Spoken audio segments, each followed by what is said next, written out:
बिना ओव्हनचं घरच्या घरी एकदम खुसखुशीत आणि सोप्या पद्धतीने खारी पॅटीस कसं बनवायचं ही रेसिपी शेअर करत आहे। हे खारी पॅटीस बनवण्यासाठी सर्वात आधी एका भांड्यामध्ये 1 वाटी मैदा ॲड करायचा, त्यामध्ये चवीनुसार मीठ, 4-5 चमचे गरम केलेलं साजूक तूप ॲड करायचं, थोडं थोडं पाणी टाकून पीठ चांगलं घट्टसर मळून घ्यायचं।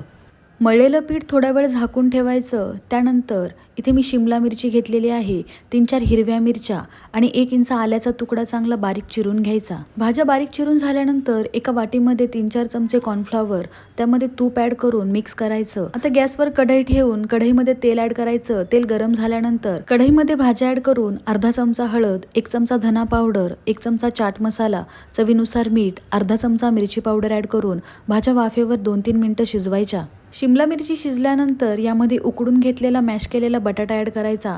तुमच्या आवडीनुसार तुम्ही यामध्ये आणखीन भाजी ॲड करू शकता। बटाटा चांगला मिक्स केल्यानंतर यामध्ये थोडा लिंबू पिळायचा, कोथिंबीर गार्निश करायची। पॅटीसमध्ये भरण्यासाठी स्टफिंग तयार आहे।